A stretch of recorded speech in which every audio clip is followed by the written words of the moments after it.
अगर आप ज़्यादा पढ़े लिखे हैं तो अपनी कला का ज़्यादा प्रदर्शन मत कीजिए, क्योंकि हर कला हर जगह काम नहीं आती। एक बार एक पंडित जी जो बड़े ही विद्वान थे, बहुत ही सारी ग्रंथ उन्होंने पढ़ रखे थे, नाव से नदी पार कर रहे थे। बेचारा नाविक बिना पढ़ा लिखा था। तो उन महोदय ने उस नाविक से पूछा, तुम कितने पढ़े लिखे हो? बोला, महाराज मैं तो अंगूठा टेक हूं।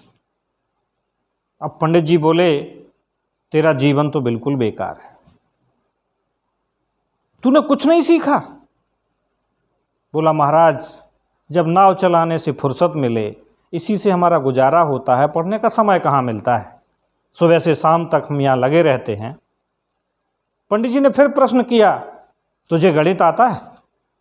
बोले, महाराज गणित की क्या बात करते हो, हम तो साधारण भाषा को बस सिर्फ बोल पाते हैं, लिख भी नहीं पाते। बोले, अंग्रेजी आती है? बोले, महाराज बिल्कुल नहीं आती। बोले, तेरा जीवन तो बिल्कुल ही नर्क है, तू क्या कर पाएगा अपने जीवन में? बेचारा सुनते सुनते पक गया।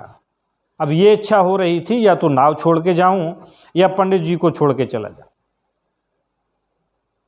थोड़ी देर बाद देखते क्या है कि उसी नदी में बड़ी जोर का तूफान आया, एकदम जैसे लगा हो कि कोई बांध खुल गया हो। उसने पंडित जी से पूछा कि महाराज आप तैरना जानते हैं? बोले, मैंने बेटा सब कुछ पढ़ा है, सिर्फ यही नहीं सीख पाया। बोले, तुम्हारा जीवन तो गया, देखो वो लहरें। बस इतना कह के उसने नदी में छलांग लगा दी और तैरकर बाहर आ गया। और वो पंडित जी जो ग्रंथों के ज्ञाता थे, उसी में डूब के जीवन दे बैठे। साथियों, हर कला हर जगह काम नहीं आती, न ज़्यादा प्रदर्शन काम आता है। अगर कोई बहुत पढ़ा लिखा है तो इसका मतलब ये नहीं कि दूसरों को वो निरर्थक समझे, व्यर्थ समझे, कि जहाँ तैरना जरूरी है वहाँ पढ़ाई जरूरी नहीं होती। धन्यवाद।